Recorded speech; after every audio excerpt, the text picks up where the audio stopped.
제가 첫 책이 대학이었잖아요. 2005년도에 첫 책이 대학이었는데 2005년에 쓴 걸 2017년에 다시 한 거니까 한 12년 지나서 다듬어서 다시 냈습니다. 이것만 잘 연구하면 되지 않을까 싶을, 제가 책을 항상 내면서 늘 그럽니다만 한 권 한 권에 제가 최선을 다해서 내기 때문에 그렇습니다만은 아무튼 이걸 각주가 장난 아니죠. 그래서 사실 너무 작은 글 보기 힘드신 분들한테 죄송한데 다른 출판사는 이런 거 내면 이제 요거 확대판 요만큼 크게도 또 내던데 제가 여력이 되면 추진하겠습니다. 이거 여기다 내용을 다 넣느라고 그랬는데요. 요걸 가지고 하나하나 공부하시면 각주까지 공부하시면 제일 좋습니다. 이거 하나만 잘 연구하셔도 여기에 저기 뒤에 써놨죠. 홍익대동 세상을 여는 양심정치의 바이블 그랬는데 단순히 여기선 단순히 수신제가 치국 평천하까지 나오니까 정치라고는 했는데 수기치인이죠. 군자의 공부라는 건 나를 닦아서 어떻게 세상을 바꿀 거냐 하는 그런 거니까 양심 정치에는 보살도가 전제되어 있는 거죠. 그런 보살도의 바이블이다. 군자도라 그러죠. 중용에서는 군자지도라 그러죠. 군자의 도의 어떤 바이블이다 이렇게 해놓은 겁니다. 그래서 이 원리를 아시는 분이 진짜로 연구하신 분들이 많이 나오시면 나라가 아무튼 잘 되겠죠. 그분들이 마음 공부를 잘 하셔서 자기 마음을 이 우주를 위해서 인류를 위해서 잘 굴려서 쓰시겠죠. 그 원리가 들어있는 거라 철학책이죠. 철학책인데 또 동시에 어떤 정치까지도 다 포괄하고 있는 거죠. 잘 연구해 보시기 바랍니다. 저는 한 권 한 권 낼 때 기대를 하고 냅니다만 보시는 분이 어떻게 또 잘 이해하시는지는 저도 늘 궁금하죠. 어떻게 잘 이해하고 계시나. 아무튼 잘 활용하시고요. 예전에 대학 낼 때 제가 우리들끼리 한 얘기가 제가 이거는 견성 이후의 길이다. 왜냐하면 시작부터 이미 거의 견성을 할 만한 그 경물치지부터 이미 견성을 해야 돼요. 경물치지가 정해쌍수의 극치죠. 명상에 기반한 그 사물의 이해, 사물의 선악 통찰, 사물의 원리 통찰. 경물치지에서 견성을 한 거예요. 그 나머지를 그럼 어떻게 하는 거냐? 그럼 견성 이후 어떻게 내 생각, 성의, 감정, 정심, 그리고 그러면 내 몸뚱이, 수신, 생각, 감정, 그리고 이 몸뚱이를 다스려서 가정을 바꾸고, 나라를 바꾸고, 사회를 바꾸고, 천하를 바꾸는 그 비결을 써놓은 거잖아요. 그러면 보살도의 극치이기 때문에 원래 견성하셨다 해서 이 구제가 안 됩니다. 중생구제가 견성했다 하는 그걸로는 그걸 가지고 어떻게 잘 닦아가느냐의 문제거든요. 얼마나 그걸 가지고 육바라밀을 잘하느냐예요. 견성 이후 육바라밀의 힘을 가지고 역량을 가정단이냐. 만약에 절에 계신 분이 견성했다. 그러면 그 절이 가정이에요. 여기서 가정이라는 단위는요. 나랑 함께 살아가는 그 최소단위죠. 그러면 절에서 먼저 변화가 일어나야 되고 그게 나라로 그리고 이 천하로 영향이 가야 돼요. 이 원리는 다 똑같습니다. 그래서 자기 있는 곳 주변부터 바꿔서 저 멀리까지 그 양심의 힘을 가지고 바꿔나가는 그 원리이기 때문에 보살도 하시겠다면 이 대학 가지고 연구하셔야 돼요. 불경만 가지고는 안 돼요. 왜냐하면 불교가 애초에 출가자 위주로 공부를 하다 보니까 이런 식으로 구체적으로 정치까지 바꿔서 어떻게 세상을 바꿀 거냐.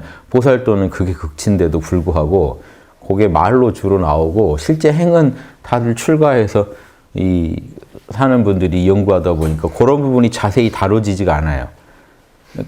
큰 스토리는 똑같은데도 그런 그 세밀한 팁들이 약하다는 거예요.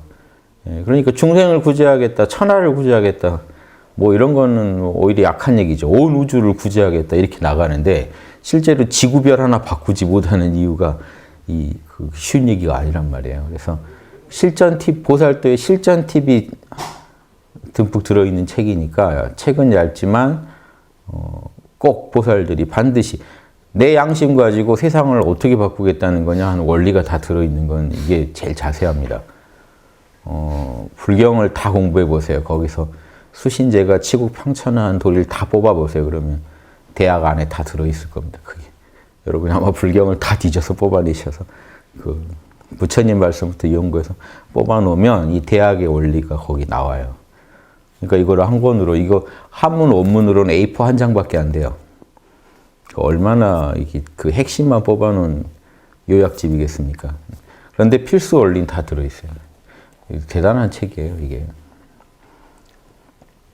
이번 주 금요일 날 출강기념회 때 또 자세한 말씀 드리겠습니다만, 마음 공부하시는 분들한테 드리고 싶은 얘기는 그거예요. 이 대학책을 정말 그 수험서 공부하듯이 열심히 밑줄 그어가면서 공부하세요. 제 다 성현들의 말씀이고, 그 철학자들이 찾아낸 우주의 원리인데, 특히 인간의 원리죠. 우주 안에서 인간이 어떻게 살아야 되는지 그 원리를 다 써놨어요. 과학자들은 모르는 얘기입니다. 과학자들은 현상의 인과를 설명하지, 지금 인간이 거기서 어떻게 선악을 펼칠 거냐, 이거는 과학의 영역이 아니고 철학의 영역이기 때문에 철학자들이 알아낸 진리들이 아주 엑기스만 담겨 있어요. 그래서 철학의 바이블이면서 동시에 왜 정치의 바이블이냐? 그게 수신제가 치국평천하의 원리이기 때문에 결국 세상 전체를 양심의 진리로 바꾸자는 내용이기 때문에 그런 의미의 정치지, 여기 보시면 뭐 이렇게 정권 창출하는 비법이 들어있다 그런 게 아니고요. 무슨 권력을 어떻게 밀고 땡기고, 권력 가지고 뭐 밀당하고, 권력 가지고 어떻게 정권 창출하고 이런 게 아니고, 인간이 정치 행위를 왜 해야 되며 어떤 원리로 해야 모두가 좋은 이로운 정치를 할 수 있는가, 그 원리에 대해서 써놓은 거예요. 그러니까 정권 창출은 맞는데 양심적인 어떤 정권 창출에 대해 써놓은 거예요. 그래서 혹시 이 얘기 보시고 양심 정치의 바이블 해가지고 이거 사보면 다 뭐 이렇게 선거에 도움되려나 이렇게 보시면 별로 도움이 안 되실 수, 하던 대로 하시는 게 맞을 거고요. 혹시나 뭔가 이 세상을 더 진리로 아름답게 하고 싶다, 진선미하게 만들고 싶다, 그런 분들은 이거 연구 안 하시고는 답이 안 나와. 양심 참나까지 찾아도 그 다음을 못 찾으면 답이 안 나요. 여러분 고생하셔가지고 이 참나까지만 알아도 얼마나 좋습니까? 몰라 해서 참나 만나고, 참나 상태에서 이렇게 세상을 바라보면서 자명한 지혜를 얻고, 이거 이제 기본이죠. 이게 불교에서 선정과 지혜 쌍으로 닦아라 하는 거죠. 정의 쌍세, 몰라와 자명함. 요건 기본이고요. 하여튼 뭐 그런 질문들 학상에도 계속 올라오던데요. 참나를, 그런 질문도 제가 본 것 같아요. 참나를 찾은 사람들은 몸의 고통도 극복해야 되는 거 아니냐, 뭐 이렇게. 고문당해도 안 아파야 되는 거 아니냐. 그러니까 그런 고민들을 하실만 한데, 이렇게 견성했다는 게, 저희가 원리를 잘 하셔야 돼요. 견성했다는 건 저희 학당에 오시면 14개의 진리를 말씀드리잖아요. 그 14개의 진리가 크게 3개죠. 자아의 진리, 아공이라고 하는, 존재 자체의 진리, 법공이라고 하는, 그리고 양심의 진리. 여기 단계가 있어요. 그냥 이렇게 안 되고. 처음에 아시는 거는 이 에고의 세계와 이 참나의 세계, 현상계와 절대계의 차이. 여기에 대해서 선명하게 알겠죠. 그걸 실험하셨잖아요. 여러분 딱 체험하신 것만 알 수 있어요. 체험하지 않은 것까지 아실 생각하지 말고 체험한 걸 아는 거예요. 체험하고 개념하고. 홍익학당이 도와드리는 것은요, 이 철학학당으로서 여러분한테 꼭 필요한 체험, 그러니까 일상에서 할 수 있는 체험이 아니고 명상을 통해서만 체득할 수 있는 체험, 그리고 그 명상의 체험을 설명해주는 진리, 개념. 그러니까 일상에서 체험해보지 못한 걸 체험하잖아요. 일상에서는 과학에서도 설명하지 못하는 걸 체험해요. 그 체험한 것에 대해서 자기가 자명한 원칙을 가지고 설명해요. 이 두 개가 같이 가는 게 공부예요. 이게 다예요. 그래서 이 원리를 가지고 천하도 경영하겠다 하는 거예요. 대학에서 말하는 게. 이게 이해가 안 되면 안 돼요. 이건 철학적 작업이기 때문에 이거를 그냥 단순하게 현상만 연구하는 입장에서 보면 이해가 안 되는 소리입니다. 헛소리도 이런 헛소리가 없죠. 그런데 체험을 해보기 시작하면 자기도 같은 말 할 수밖에 없어요. 자기가 똑같은 걸 체험하고 똑같은 체험에 대해서 우리가 개념적으로 정확히 원리적으로 설명해보고 이것만 하는 거니까요. 그래서 참나를 체험하고 여기서 참나와 에고에 관한 정확한 관계 정립을 하시는 게 첫 번째 깨달음이죠. 에고는 무상하더라. 그런데 참나는 그걸 무상한 에고를 알아차리는 자는 무상하지 않더라. 그래서 여러분 처음에 하실 일이 I am이라고 하는 참나 상태. I am이라고 말씀드린 이유가 나라는 존재감이에요. 존재감에 머무시는 연습을. 지금도 한번 해보세요. 계속. 제 얘기 들으시면서도 계속. 판단만 중지하고 내가 존재한다는 느낌에만 집중하시면 그게 그대로 참나랑 만나는 겁니다. 참나와 접속하는 겁니다. 참나랑 접속하지 않으시고는 이런 문제를 하나도 풀어갈 수 없어요. 참나를 모르고 살아가면은 이런 진리에 대해서도 알 수가 없습니다. 이런 원리가 있다는 것을 체험할 수 없으니까 알 수 없어요. 참나를 만나는 순간 이 원리들이 다 여러분께 됩니다. 이제 그냥 쓰고 사는 게 돼요. 이제 중요해요. 진리는 쓰고 살면서 연구하는 거지 막연하게 연구하는 게 아니에요. 말로 개념으로만 연구하는 게 아니에요. 실제로 쓰고 살면서 참나랑 함께 살아가면서 알아지는 거예요. 그러니까 세상 쉽지 않나요? 세상 자명하죠. 참나 만나게 해드리고 참나를 만났으면 당연히 알아야 할 것들을 단계별로 소개해드리고 그 만남을 주선하고 여러분들이 스스로 올바른 결론을 내릴 수 있게 해드리면 되는 거예요. 여기 무슨 신앙이 개입할 여지가 없어요. 신앙이 괜히 개입되면 이걸 다 틀어놔요. 오히려. 어떤 종교를 믿으시죠? 순수하게 이걸 연구를 못하고요. 자기 종교의 교리를 가지고 이걸 설명하려다가 다 망쳐버려요. 그래서 자기 교리, 여러분이 어떤 믿으시는 신앙이 너무 확고하게 있으시면요. 이게 도움도 되는데 독도 됩니다. 도움은요, 이런 영성 공부를 좀 더 쉽게 일반인보다 접근할 수 있게 도와줘요. 그런데 그 신앙이 너무 신앙심이 강하다 보면요. 자기가 얻은 체험을 객관적으로 저희가 말씀드리는 건 체험한 것에 대해서 객관적으로 설명해 보시라는 건데 체험한 것에 대해서 객관적으로 설명하기 전에 이건 하느님이네.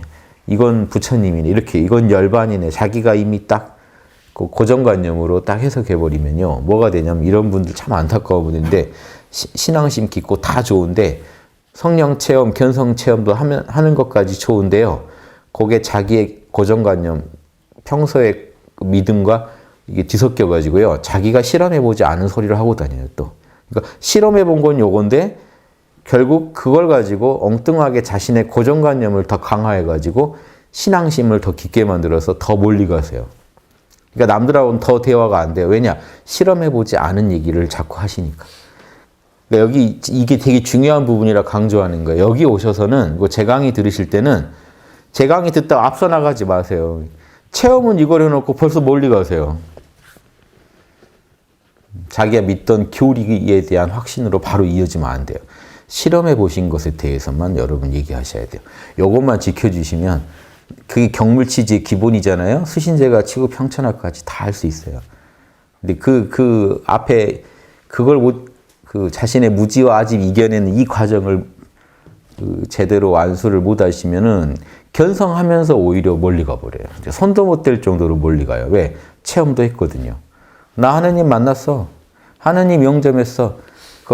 특히 기독교인들 체험도 한번 봐보세요. 하느님 영접했다는 분이 이렇게 많아요. 우리나라에 하느님 영접했다는 분들 천재예요.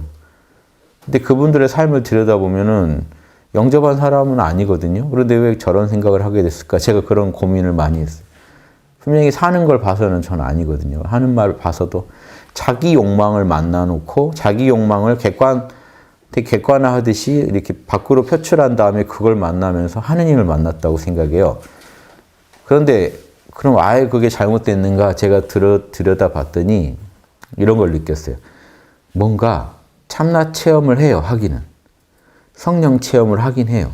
그런데 거기에 고정관념이 기존의 자기의 믿음이 그게 이 체험을요, 왜곡시켜 놓은 거예요. 그러니까 뭔가 자기가 평소보다는 더 정신이 고양됐다는 건 아는데 그 상태에서 자기 무의식하고 대화를 하다 나와버려요. 그러니까 하느님 거의 만나러 가서 하느님 근처까지 가서 사실은 자신의 편견을 더 강화하고 오더라는 거예요. 나 하느님 만났다는 이제 새로운 아집까지, 고집까지 더 생겨요.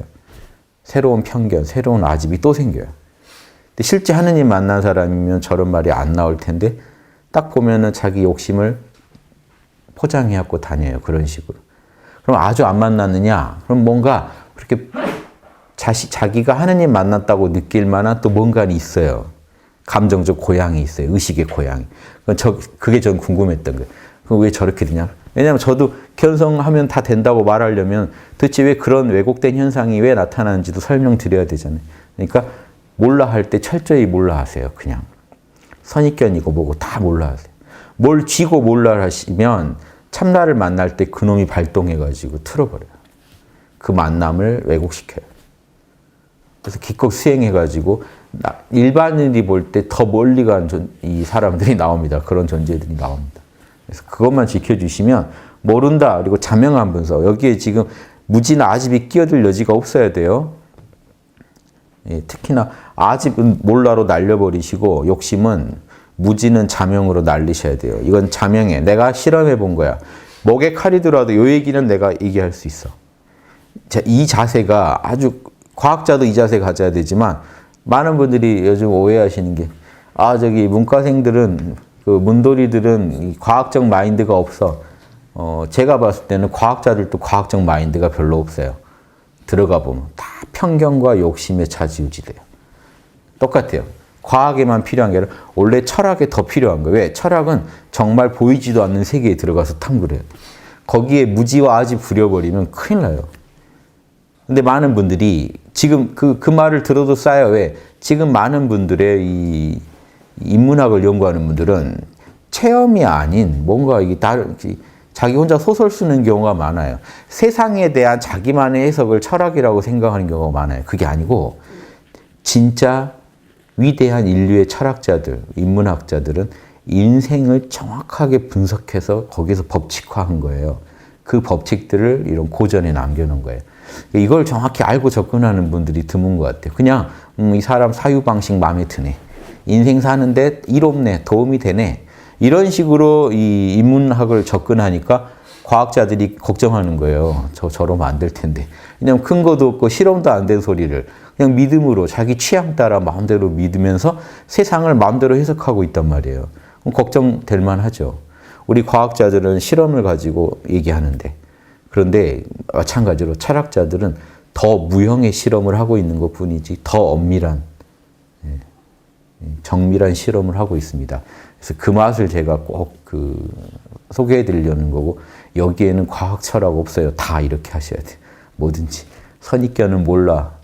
무지랑 아집, 선입견과 욕심은 다 몰라로 날리고 자명함으로 날려서 항상 머릿속을요. 선명하게 편견에 휘둘리지 않고 욕심에 휘둘리지 않게 만들어야 되고 사고하는 과정에서 팩트 이상 자기가 체험해보지 않은 그런 것에 대해서 함부로 믿는 행위는 엄단해야 됩니다.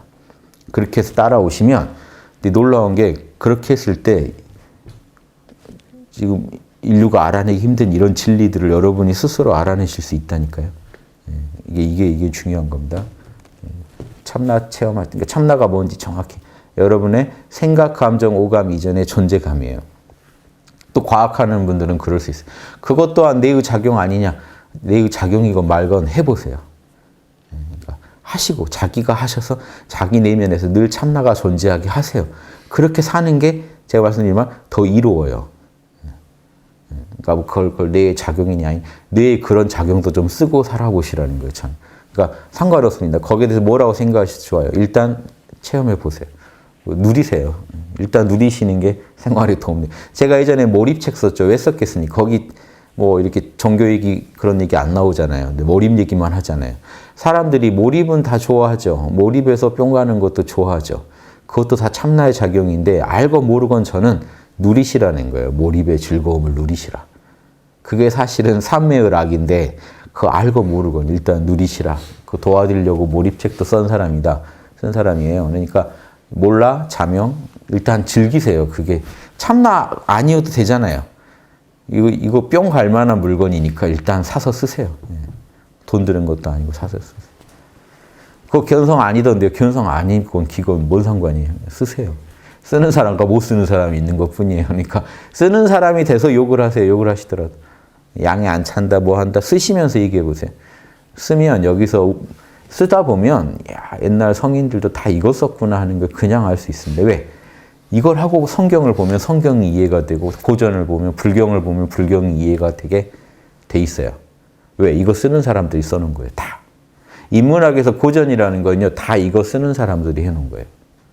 그러니까 이걸 못 쓰는 사람이 읽으니까 그냥 재미있는 이야기, 재미있는 각자 아무 말 대잔치. 인문학은 특히 아무 말 대잔치 아닌가요?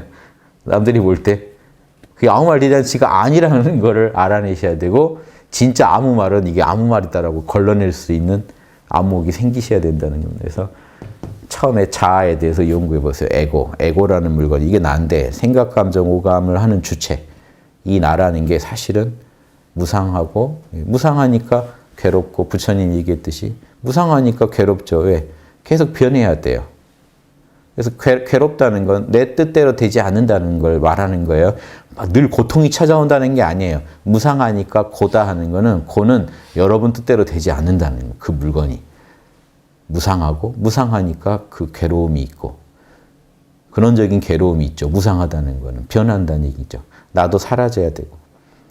윤회를 해서 또 나타난다고 해도 그 무상함이잖아요. 아무튼. 벌써 여러분 전생이 있다고 해도 전생 기억 안 나죠. 그럼 여러분 이번 생에 이렇게 아둥바둥 살아도 다음 생에 기억 안 나겠죠. 뭔가 씁쓸하지 않으세요? 이게 고라는 거예요. 무상이 그 자체가 고라는 거예요. 어제 그렇게 좋아하는데 지금 기억 안 나죠. 왜? 어제를 버려야만 오늘을 살 수 있거든요. 무상함이라는 건 발을 떼려면 기존 위치를 버려야 새로운 데 와 있잖아요. 내가. 우리 지금 계속 버리면서 살아가는 거예요. 그게 좋았건 싫었건 내려놓고 또 오늘 여기 와 있어요. 조금 있어 여러분 이 자리가 또 좋건 싫건 여러분은 1시간 뒤엔 또 다른 곳에 가 계셔야 돼요. 이 끝없는 무상함. 그걸 고라고 표현한 거예요. 별게 아니고. 부처님이 이 세상이 고라고 했으니까 나는 괴로워할 도리밖에. 고가 진리잖아요. 사성제 중에 하나예요. 괴롭다가 진리예요. 세상에. 그럼 어떻게 여러분 끝난 거예요. 고가 진리면. 뭐가 좀 이상하지 않으세요? 고라는 게 진리면 끝난 건데 왜 그게 단순한 끝이 아니냐? 그냥 그게 현실 인식이에요. 예. 현상계는 내 뜻대로 되지 않는다. 무상하니까. 무상하니까예요. 무상하니까 무상함이란 측면에서 내 뜻대로 되지 않는다. 그러니까 무아. 내 마음대로 할 수 있는 물건이 아니다. 이게 다 같은 얘기예요. 무상하다는 게 현상계의 핵심이에요. 현상계의 핵심은요. 무상하다는 거예요. 벌써 1분 전 지나갔죠. 아까 그 얘기 떠들던 또 지나가 버렸죠. 이게 현상계의 핵심이에요. 대신에 이게 꼭 나쁜 의미가 아니에요. 새롭다는 거예요. 또 새로워. 끝없이 새로워지고 있다는 거예요. 어떤 측면에서 보면 무상함인데 어떤 측면에서 보면 새로움이에요. 우주는 끝없이 새로운 게 우주입니다. 그러니까 지나간 거 신경 쓸 필요도 없다 할 정도로 또 새로워. 우주는 지금 새로운 걸 표현하는 데만 최선을 다해요. 지나간 건 사라져 버렸으니까요. 그래서 에고는 그렇게 새롭게 변해가는데 변하지 않는 마음이 하나 있더라는 거죠. 내 안에. 그 모든 걸 알아차리는 마음은 변하지 않더라. 여기까지 실험을 통해 알아내시면 여러분 견성했다는 소리 듣는 거예요. 여기까지만 해도. 에고와 이게 부처님 사법인 아닙니까? 멋있게 말해놓으면. 여러분들이 멋있게 표현 안 해서 그렇지 지금 재행무상, 일체계고, 재범무아, 마지막 뭐죠? 열반 적정. 열반의 자리에서는 고요하더라. 거기는 안 변하더라. 여기까지 알아내면 부처님이 깨달은 게 그게 사법이니 네 가지 진리의 도장 부처님이 깨달아서 내가 깨달은 진리는 이거다 하고 도장 찍어놓은 게 그거예요. 사법이. 여기까지 여러분이 실험을 통해 알아내시면 여러분 부처님이 뭘 실험하셔서 부처님 되셨는지를 아시는 거예요. 그래서 여기까지 가면 아라한 그러는 거예요. 여기까지. 부처님이 가르쳐준 요 진리를 체득하면 아라한이에요. 실험을 통해서 이론화하면 아라한이 되는 거예요. 자, 그런데 여기 이게 일반 실험은 실험실에서 하고 끝날지 모르지만 영혼에다 한 실험이기 때문에 여러분 이 진리를 죽을 때까지 품고 살아야 안 거예요. 실험실에서만 딱 확인하고 나오면서 잊어버리는 게 아니에요. 이 철학은 진리가 이거라는 걸 알았으면 그렇게 사셔야 돼요. 에고가 무상하다는 걸 인정하고 사셔야 되고 참나는 영원하고 거기에는 고가 없다는 거예요. 영원하니까 고가 없다는 거를 결핍감이 없다는 걸 알고 사셔야 돼요.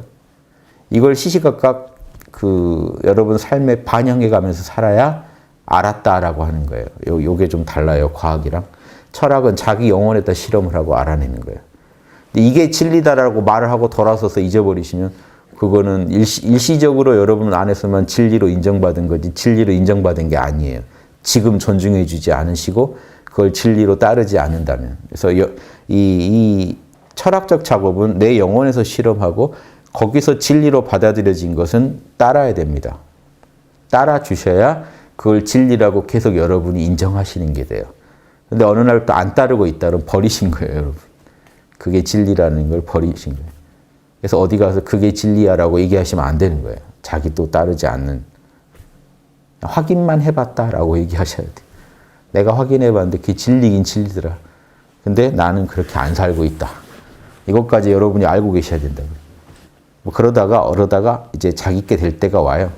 그게 너무 진리 같으면요. 결국은 여러분이 끝없이 실현하게 돼 있어요. 나중에는 이 진리를 따르게 돼. 그래서 진리를 따르게 된 사람을 알아한 그러는 거예요. 처음 맛만 보고 이런 진리가 있다는 거 알 정도만 한 사람들이 수다원. 그걸 좀 더 삶에서 구현하면 사다함, 안하함, 이제 아주 깊어진 경지, 아라한. 이제 노력하지 않아도 그 진리를 현상계는 무상고 무아요. 절대계는 열반 적정하더라 하는 거를 노력 안 해도 인정하고 따를 정도가 되면 아라한 그런 거예요. 이해되세요? 이게 영적 실험이라는 거예요. 지금 영적으로 실험해서 진리를 인가해가는 과정을 말씀드리는 거예요, 제가.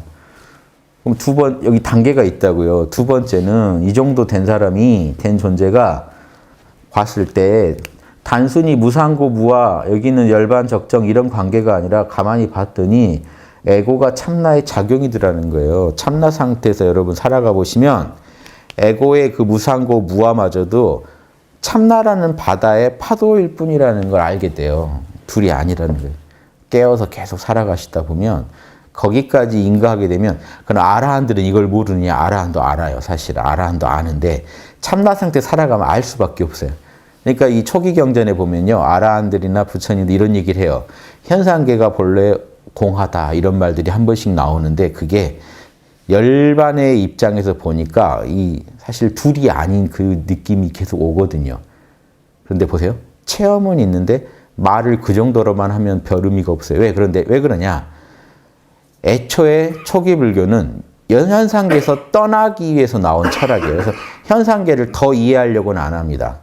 딱 현상계의 고를 피하는 데 더 목적을 두고 있어요. 그런데 조금 더 연구해 봤더니 이 체험을 개념화해 본 거예요. 자기가 분명히 실험적으로 느낄 때는 생각, 감정, 오감의 세계가 참나랑 둘이 아니고 참나의 작용이더라. 그래서 현상계가 독자적으로 존재하는 게 아니라 참나의 작용으로서만 존재하기 때문에 현상계의 자성이 따로 있는 게 아니다. 여기까지 얘기가 나와버린 거예요. 많은 실험자들이 실험을 하다 보니까. 그러니까 선생님이야 뭐라고 했건 이 실험을 하다 보니까 이 결론이 나온 거예요. 이것도 진리다. 이러면 법권까지 깨달아 버린 거예요. 존재의 진리를 깨달아 본 거예요. 존재가 그러니까 아까는 내 얘기만 했어요. 무상고 무아는 괴로운 나. 열반은 지복의 나. 그래서 지복의 나로 돌아가서 괴로운 나를 버리고 열반에 들어갑시다. 이 정도의 결론만 내렸었는데 좀 더 들어가 보니까 전체가 한 덩어리로 돌아가네 하는 걸 알아버린 거죠. 버릴 게 없네. 생각, 감정, 오감, 탐, 진치, 무지와집이 참나의 작용이란 것만 알고 잘 쓰면 그만이지. 이 진리를 알고 잘 다루면 그만이지. 억지로 누를 게 없었네 하는 거 알아낸 거예요. 그래서 제가 번역한 수신결에도 나옵니다. 소승 수행자들은 탐욕을 돌로 누궈서 탐욕이라는 풀이 자라는 것을 풀을 자라는 것을 돌로 눌러서 막으려는 행위랑 똑같다. 소승 수행자들은. 왜? 탐진치도 본래 참나의 작용인데 어떻게 돌로 억지로 눌러서 막을 수 있냐는 거예요. 그냥 풀을 근본적으로 이 풀을 뽑아버리는 법은 이 모든 게 본래 참나의 작용이라는 거. 꿰뚫어보는 그 탐진치의 실체를 꿰뚫어보는 게 더 중요하다. 그래서 존재, 이 현상계의 모든 존재들의 실체를 꿰뚫어보는 작업을 합니다. 그 실체가 뭐겠어요? 여러분 실험해 보시면, 미리 말씀드리면 실체를 실험해 보시면 결국 알아차리는 자, 참나의 작용일 뿐이라는 결론을 얻으시게 돼요. 미리 제가 막 체면 거는 거 아닙니다. 해보세요. 한번 실험. 다른 결론도 내려보시고 한번 해보세요.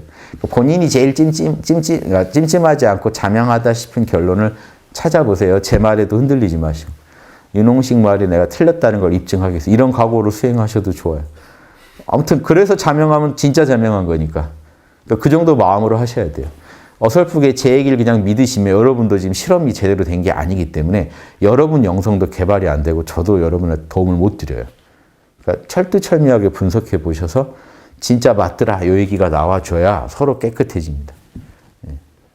이해되시죠? 그 다음에 그럼 더 들어가요. 그럼 그게 끝이냐? 법권까지 알고 살면요. 우리나라 선생들, 견성한 선생들이 법권까지 알고 사십니다. 근데 여기까지 또 몰라요. 자, 견성만 해도 너무 좋죠. 현상계가 다 참나의 작용이라는 걸 아니까 이제 말이 세져요. 일체가 나의 작용이다. 태초도 내가 있어서 있는 거다. 부처도 나로 인해 존재한다. 뭐 이런 이제 광호한 얘기들을, 저 하늘의 구름도 나로 인해 떠다닌다. 알아차리는 저 구름도 내 마음 안에 떠 있는 거고, 알아차리는 내가 없이 어떻게 이 구름이 떠다닌다는 현상이 내 마음에 나타나겠습니까? 객관적인 게 아니라 내 마음에 나타난 모든 현상들은 참나의 작용이다 하는 얘기를 할 수 있게 돼요. 자기 영혼을 갖고 실험했으니까 이 얘기는 확실히 할 수 있겠죠. 남의 마음까지 신경 쓰지 마시고 내 마음에서 어떻든가 이거 연구하시는 거예요. 내 마음 안에 나타난 존재들. 이거 진리죠. 여러분 지금 현재 뇌과학에서도 진리예요. 여러분이 체험하시던 모든 오감은요. 뇌가 만들어내는 환각이다. 이런 게 지금 뇌과학자들 하는 얘기입니다. 뇌에서 구성된 거예요. 밖에 그게 없다는 게 아니라 그 정보를 받아서 뇌에서 구성한 게 지금 여러분 마음에 떠오른 제 모습, 제 소리 이런 것들 다 지금 여러분 뇌의 작용입니다. 근데 정신으로 더 들어가 보면요. 그 뇌도 하드웨어일 뿐이고요. 그 뇌를 이용해서 정신이 그 정보를 받고 있다는 게 이제 우리 입장이거든요. 이제 실험해 보시면 알겠죠. 참나나 에고를 실험하시다 보면 뇌를 포함해서 정신작용이라는 것에 대해서 더 이렇게 폭넓게 체험하실 거예요. 그래서 아무튼 이 모든 걸 알아차리는 자가 있어서 이게 펼쳐지고 있다 하는 여기까지 알아내시면 돼요. 뇌과학도 연구해보고 해보세요 하면서 아무튼 체험적으로 근데 그런 이론 연구만으로 안 되고 여러분 마음에서 실험을 하셔야 돼요. 그래서 알아차리는 자, 과학자들이 실험 못하는 게 이 알아차리는 자를 가지고 정신현상을 설명해 보시라는 거예요. 예전에 카이스트에서 대학원 다니는 친구가 왔어요. 그 깨달은 사람의 뇌를 찍어보고 싶다 그래서 그런 뇌를 가지고 뇌 사진 찍고 이러는 거를 전공한다고 하길래 제가 네가 깨어나서 네 머리를 찍어라 그래서 바로 그 자리에서 깨어나게 도와줬는데 바로 알더라고요. 두세 시간 같이 있었는데 있는 내내 알아차리는 참나 상태를 체험하다 갔어요. 아무튼 뭐 자기 머리를 찍어봤는지 모르겠는데 그 친구가 혹시 연구 결과를 잘 내주면 좋을 것 같습니다만 그러니까 이게 과학자들이 생각 못하는 수예요. 깨어난다는 걸 알고 한번 실험해 보시라는 걸 가지고 뇌를 가지고 실험하더라도.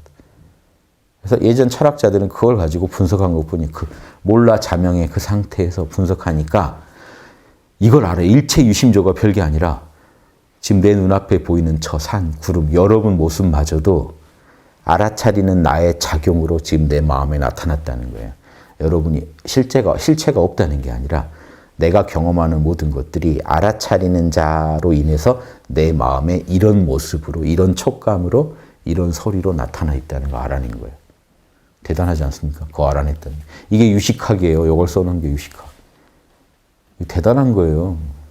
1000년도 넘는, 2000년 안쪽이죠. 한 1500년 전에 이런 걸 연구해가지고 알아냈다는 거예요. 학문화 해놓은 거예요. 일체가 우리 의식의 작용이다, 이렇게. 이거 밥 먹고 뭔 헛소리야 라고 생각할 수도 있죠. 과학하는. 근데 지금 오히려 그런 과학적 결과랑 더 잘 맞아떨어질 겁니다. 이런 설명이. 이게 자명한 얘기예요, 여러분. 여러분 밖에 이런 컵이 객관적으로 있는 것처럼 생각하고 살아가시는데 아니에요. 여러분 마음밖에 못 봐요, 여러분은. 인정하셔야 돼요. 당장 옆 사람 눈에 세상이 어떻게 보이는지 우린 모른다고요. 영원히 몰라요. 알 수 없어요. 근데 말을 걸어보고 맞춰보니까 같은 걸 보고 있다고 생각하는 거예요. 왜? 우리가 왜 못 느낄 정도로 우리가 대화해보면 다 똑같은 얘기를 하니까요. 저 컵 있잖아. 그러면 옆에 무슨 컵이 있다고 그래? 저기.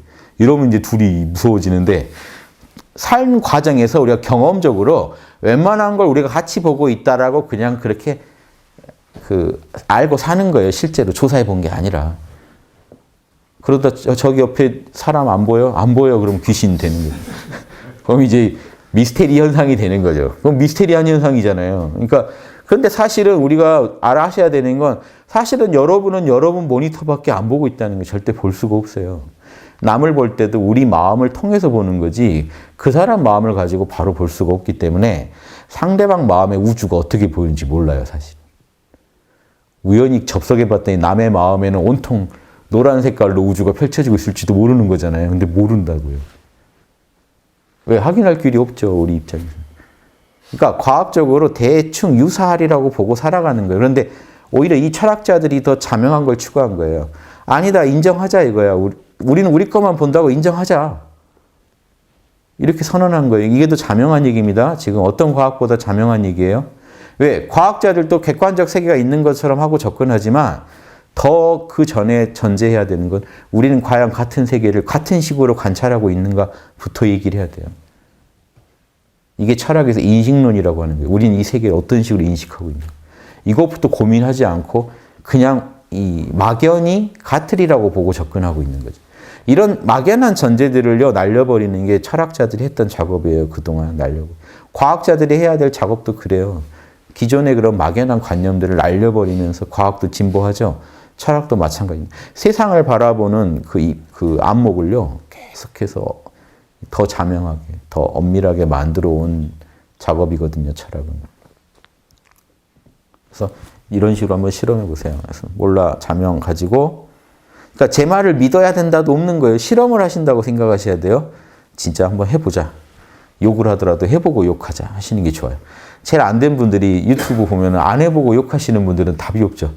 안타깝죠. 안 해보고 욕하시는 건 제가 욕먹어서 기분 나쁘고 그분은 욕했으니까 안 할 거니까 이게 결국 이게 몇 중으로 이게 다 지금 손해만 있는 장사예요. 제가 봤을 때. 안 할 거니까 저도 답답하고 그 사람의 인생도 답답한 거고. 해보면서 욕하면 좋을 텐데. 내가 윤홍식이 하라는 거 다 해봤는데 해보니까 뭐 남 별로 이러면 그래도 해봤다니까 제가 해보고 얘기하시면 해봤다니까 제가 좀 이안 얻는 게 있을 거예요. 그래도 이 사람은 몰라를 알고 살면은 인생에서 중요한 고비 때마다 몰라를 쓰실 것이다. 저를 욕하건 어쩌건. 뭐 기대했던 물건이 아니라서 욕하실 수도 있죠. 그건 뭐 괜찮은데 써보면서 얘기하면은 좋겠다는 거죠. 저는 욕을 하시더라도 써보면서 욕하시면 좋겠다. 이거를 제가 밉다고 이 제품마저 안 써버리면 이거는 제가 만든 제품도 아니고 이거는 우리 마음이 원래 그렇게 생겨먹은 거예요. 이런 방식으로 쓰면 이런 진리를 알 수 있게 돼 있어요. 그래서 경전에서 다 똑같은 얘기를 하는 거예요. 기독교도 다 똑같아요. 이렇게 묵상하고 묵상하고 이렇게 묵상 작업이 관상으로 승화되면서 하느님 만나고 하느님 만나면서 하느님과 나의 관계, 내가 하느님 자녀구나. 그렇게 설명하는 것뿐이에요. 내가 하느님 자녀구나. 에고가 참나의 나툼이구나. 이거를요, 기독교식으로 내가 하느님 자녀구나. 이 온 우주는 하나님이 만들었구나. 이게 아공 복공이에요. 그 안에 다 들어있어요. 그러니까 나는 하느님 뜻대로 황금률 지키며 살아야겠구나. 사랑해야겠구나. 이게 양심입니다. 마지막에. 불교에서는 이렇게 파고 들어가다가 마지막에 법공까지만 알아도 사람이 대단하긴 한데 자기나 건지지 일체가 나의 작용이다 이거 알아가지고요. 자, 이게 인생이 엄청 도움이 됩니다. 힘든 일, 굳은 일 있을 때 딱 이것 또한 참나의 작용하고 딱 참나한테 맡기고 쉴 수 있는 힘이 생겨요. 법공까지 깨달으시면. 이거 최고죠. 인생에 어떤 일이 펼쳐져도 이 또한 참나의 작용일 뿐 본질적인 게 아니야. 알아차린 나는 영원한데 이 자리가 본원이야. 모든 게 여기서 나온 거야. 거기다 맡기고 쉴 수 있는 힘이 생겨요. 법공까지 아심. 현상계를 초연하게 바라볼 수 있는 힘이 생겨요. 무슨 일이 생겨도. 알아차리는 자로 돌아가 버리면, 근원으로 돌아가 버리면요. 여러분 초월적인 마음 상태에 도달합니다. 그래서 현상계 또한 바다의 파도일 뿐 바다랑 파도가 둘이 아니야. 파도가 무상하다고 너무 걱정하지 마. 다 바다야. 이런 안목이 생긴다는 거예요. 일상 이제 만약에 아까 아라한처럼 견성도인, 확철대오 해버린 견성도인은 이제 그 진리와 함께 노력하지 않아도 그 진리를 인가하고 살아가는 존재겠죠. 이분의 삶은 완전히 차원이 달라지죠. 여기까지만 얻어도 죽인단 말이에요. 그런데 대승보살은 아직 아니에요. 거기서 뭘 더 깨달아야 되겠어요? 자, 여기서 한 단계 더 들어갑니다. 여기까지 오면요. 제가 존재의 4가지 진리 해놓은 것 중에 뭐 있죠? 진속불이. 자, 참나와 현상계가 둘이 아니란 걸 알아요. 법공을 깨치시면 또 이 중에 이것도 순서가 있어요. 무주 열반이 더 빨리 와요. 이 자체가 열반이다. 그러니까 지금 울고 웃는 것 또한 참나의 작용이기 때문에 열반이 따로 있는 게 아니고 이렇게 현상계를 살아가는 것 자체가 열반이다. 나는 걸어다니면서도 늘 열반 상태다. 모든 건 참나의 작용이니까. 울고 웃으면서도 열반, 그것 또한 열반이다. 참나의 작용이다. 같은 얘기예요. 여기까지만 깨닫고 사셔도 자유자재합니다. 이게 확철대오자들이 이 2가지 삶의 원리를 받아들인 분. 근데 여기서 법공의 2가지는요, 나머지 2가지는 양심까지 가는 데 꼭 필요한데요. 보세요. 양심을 이해하시려면 여기서 자타불이로 더 나가셔야 돼요. 자타불이도 아실 수 있겠죠. 그 실험을 통해서. 자, 보세요. 일체가 참나의 적이니까 지금 내 또 다른 존재들, 나의 또 다른 모습들인 이 존재들 또한 참나의 작용이니까 우리는 한 뿌리의 작용이다. 둘이 아니다라는 걸 실감나게 이해를 하셔야 돼요. 그런데 법공에서 자타불이니 그 다음 또 뭐 있죠? 홍익중생. 널리 중생을 이롭게 하자. 요거는요. 양심하고 걸려있는 덕목이에요. 요 2가지는 그냥 법공만 깨치셔도 알 수 있고 법공 중에 심화된 모습이 구공이에요. 법공의 극치가 구공이에요. 그래서 법공이 단계적으로 깊어지다 보면 자연히 양심에 대한 이해로 갑니다. 그래서 요 2가지는요. 양심으로 나아가는데 이제 이 진리들을 여러분이 체득하게 되면 양심으로 나아가요. 보세요. 현상계랑 참나가 둘이 아니다 알고 살아가요. 자유자재로. 도인은 걸림이 없어야 된다. 이때는 윤리도덕 없는 도인들도 있어요. 법공만 아시면. 나와 남이 둘이 아니다. 좀 맞아라 하고 다니는 거죠. 이 또한 본래 공할 뿐 하면서 돌아다니는 거예요. 근데 다니다가 자타불이라는 걸 알게 되면요. 이건 또 실험을 한참 하셔야 돼요. 육바람일 분석을 한참 하셔야 돼요. 남의 입장 배려하기 연습을 한참 해야 남 또한 나라는 진리를요. 더 아주 미약하게는 알 수 있죠. 법공만 알아도. 남도 나랑 둘이 아니겠죠. 근데 실감나게 딱 이해를 하시려면요. 남이 아픈 게 내 아픈 것처럼 느껴져야 이게 자타불이를 아신 거거든요. 그러니까 자타불이를 알면서부터 보살이 진화합니다. 남 배고픈 게 내 배고픈 것 같고. 이 보살이 되시면 이제 힘들어요. 왜? 남이 와서 아프다 그러면 이제 나까지 같이 아프게 되는 거예요. 그 얘기를 안 들었을 땐 괜찮은데 들어버리면 내 얘기가 되는 거예요. 자, 보세요. 일체가 지금 내 마음이 다 참나의 작용이고 내 우주에서 벌어지는 일이에요. 내 마음에서. 그래서 여러분 다른 사람 얘기를 하더라도 내 마음에 그 아픔이 나타나게 되고 드러나게 되면 나도 그 아픔을 같이 느낍니다. 그래서 해결하기 위해서 덤벼야 돼요. 나와 남이 둘이 아니니까 남의 아픔을 적극적으로 해결하는 데 나서야 돼요. 홍익중생. 여기까지 알고 나면 이제 산에서 혼자 자유자재로 못 삽니다. 이제 중생의 아픔이 내 아픔이 돼버리고 아프니까 나도 중생이 나고 내가 중생이니까 둘이 아니니까 누군가 저기서 누가 아프다 그래도 그게 내 아픔이랑 똑같이 내가 알아버린 이상은 그건 내 아픔이 돼버리고 내가 살기 위해서는 그 아픔을 해결해 줘야 돼요. 내가 살기 위해서. 그래서 그 사람을 고쳐줘야 돼요. 도와줘야 돼요. 그래야 내가 편해지는. 유마거사에 중생이 아프니 내가 아프다 이 말이 나오게 돼요. 자타불이랑 홍익중생을 깨치시면 사실은 이제 양심의 진리를 아시는 거예요. 그래서 안 아프게 하려면 남의 입장은 뭐고 내가 어떻게 도와줘야 되나 이 도리가 육바라밀이라고 여러분 안에 들어있어요. 이런 식으로 해서 너와 남을 이롭게 해줘라 하는 원리가 들어있어요. 그러니까 보세요. 공부하시다가 법공을 공부하시다 나와 남이 둘이 아닌 줄 알게 되고 첫 번째 법공이 더 심화돼서 그럼 이제 혼자만 편하게 일체가 본래 공하다 하고 모든 거를 참나자리에다 돌려버리면서 자유자재로 살던 사람이 걸림없이 남의 아픔에 대해서 이제 무관할 수 없게 돼요. 자타불이까지 알게 되면. 이 자타불이를 제가 넣어놓은 거예요. 자타불이를 알면 무관할 수 없어져요. 듣기만 해도 벌써 내 얘기가 돼요. 이제 내 일이 돼요. 그걸 듣고 내 양심이 움찔했을 거 아닙니까? 그럼 요거 풀어줘야 되는 거예요. 내 문제가 돼버린 거예요. 이해되시죠? 여러분이 괴롭다고 저한테 하면 이제 저도 같이 괴로워집니다. 어떡하지? 그래서 내가 내 마음 편하자고 이제 수를 강구해야 되는 거예요. 별 수 없이. 이게 보살도입니다. 원리가 이래요. 이 원리를 깨치시고 나면 이분은 보살도를 하기 싫어도 어쩔 수가 없어요. 이제 살기 위해서 보살도를 해야 되니까. 그러면 나와 남이 둘이 아니니까 널리 중생을 이롭게 할 수 있어야 될 거 아닙니까? 하려면 뭐로 해야 될까요? 홍익중생 할 때 뭐로 홍익중생 할 수 있을까요? 중생을 어떻게 도와줄 수 있을까요? 그게 육바람이에요. 나 또한 중생의 일부니까 나와 남을 모두 자리이타하려면 육바람일 아니고는 답이 없다까지 딱 나와요. 그래서 그 육바람일만 따로 뽑아서 제가 법공의 극치입니다. 구공이라고 해서 따로 해놓은 거예요. 그래서 아공, 법공, 구공으로 공부가 진화합니다. 원래 법공의 극치인데 그럼 같은 법공이라면서 왜 나눠놨느냐? 단계가 있어서 나누는 거예요. 이상하게 공부를 하시는 분들이 아공, 법공에서 이 정도에서 멈춰요. 이렇게 또 안 와요, 잘. 현실이 그래요. 자타불이까지 잘 못 느껴요. 오히려 견성한 소시오패스가 많아요. 일체가 참나의 작용이라까지는 알고는 오히려 편하게 살아요. 중생들이 괴롭다고 해도 참나 자리엔 그런 거 없어. 너도 참나해. 참나 깨달아. 그러고 그냥 살아요. 근데 같이 아프기 시작하면 이게 자타불이까지 알게 되면 이게 육바라밀을 엄청 해야 알게 되지 그냥 알게 되진 않아요. 아까 같이 이렇게 오히려 무감각해져 있기 쉬워요. 막 견성해서 정신이 없는 상태라고 보시면 돼요. 어두운 데 있다가 빛 있는데 바로 나오면 눈이 좀 멀죠. 정신이 없어요. 그러다가 주변 돌아볼 수 있게 될 때가 자타불이 이제 하게 될 때가 주변 돌아봅니다. 그러니까 소승성자들은 좀 정신없는 상태예요. 나 혼자 지금 너무 좋아서 정신이 없는 상태.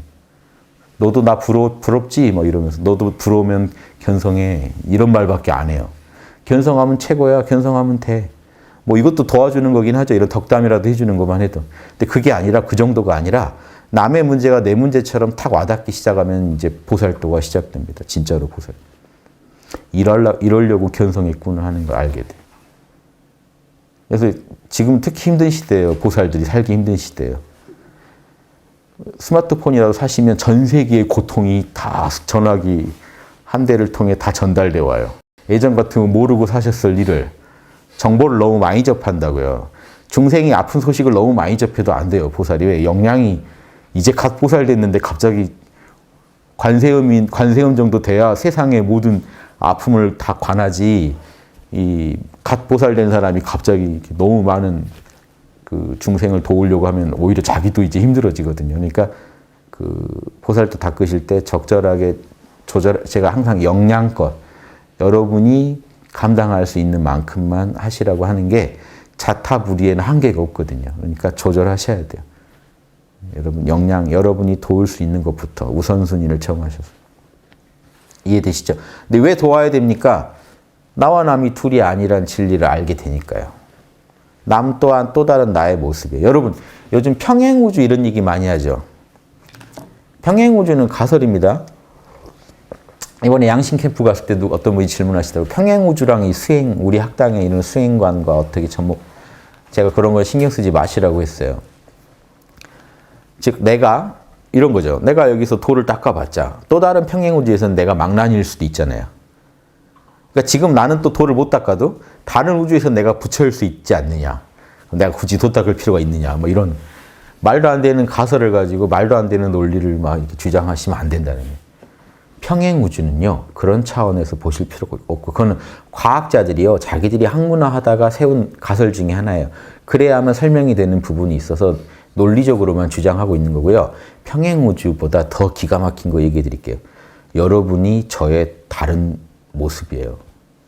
이미 우리는 우리가 사는 삶이 평행우주 못지 않은 삶이라고요.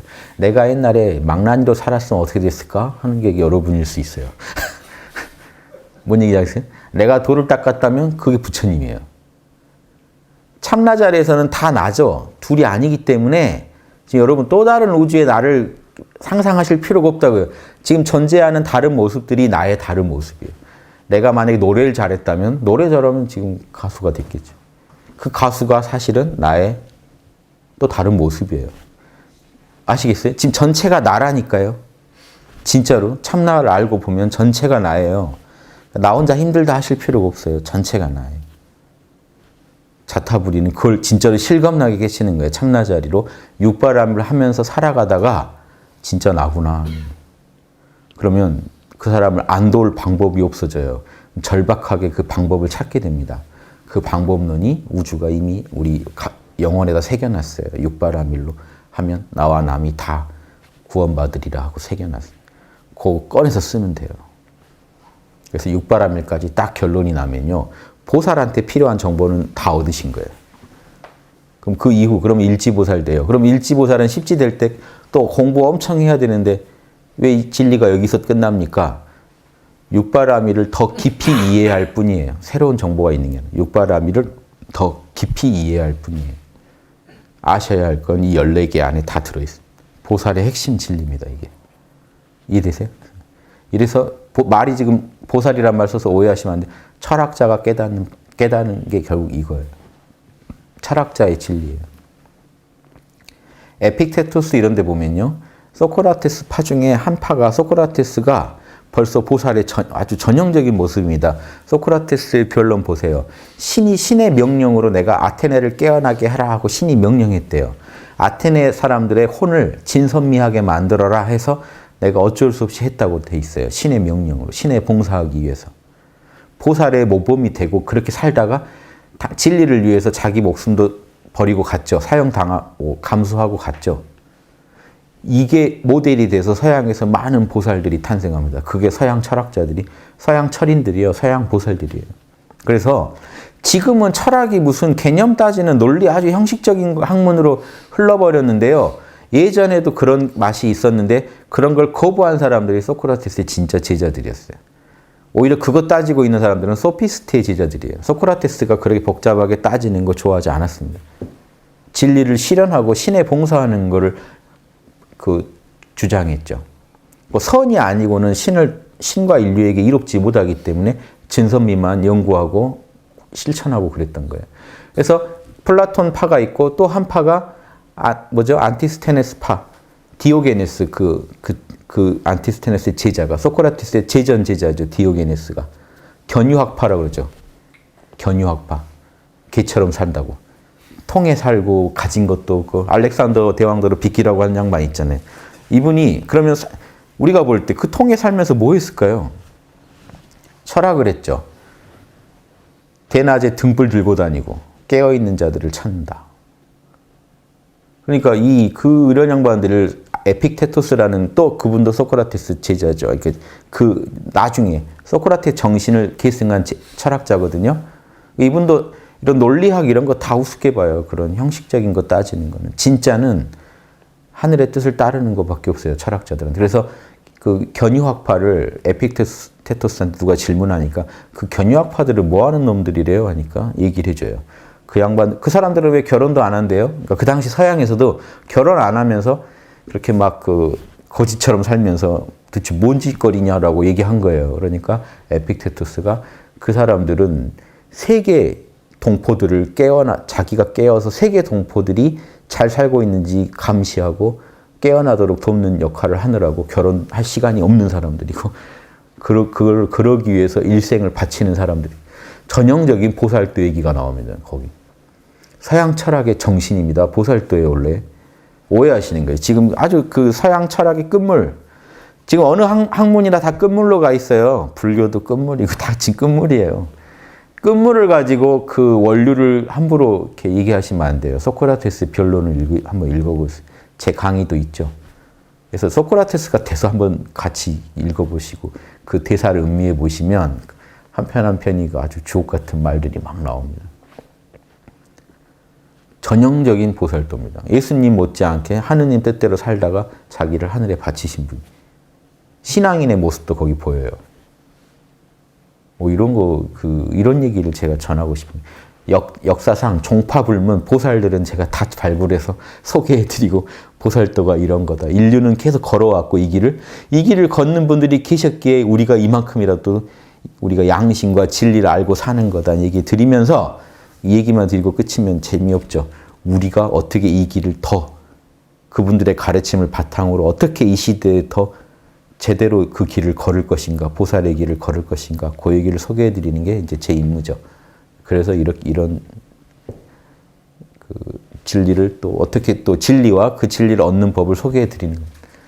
왜 내가 이걸 해야 되는지 좀 알고 하시고 어떤 방법론으로 접근해야 되는지 꼭 학문입니다. 이건 철학이라는 학문입니다. 철학자가 되시고 보살이 되시길 바랍니다. 제가 예전에 이런 말도 한 적이 있어요.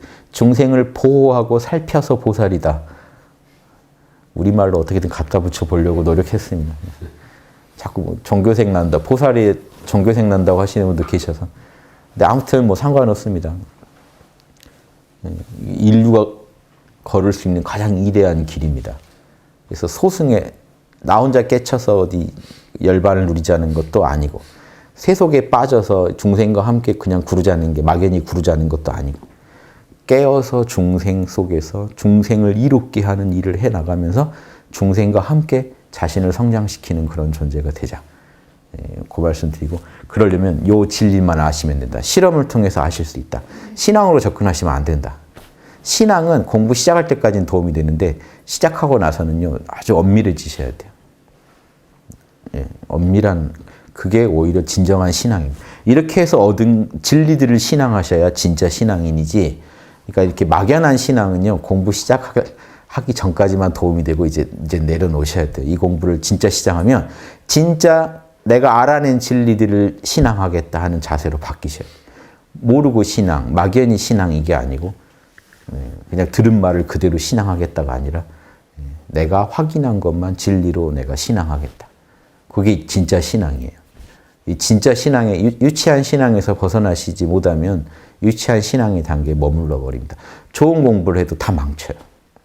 꼭 주의하셔서 큰 보살들이 많이 나오시길 바랍니다. 마치겠습니다.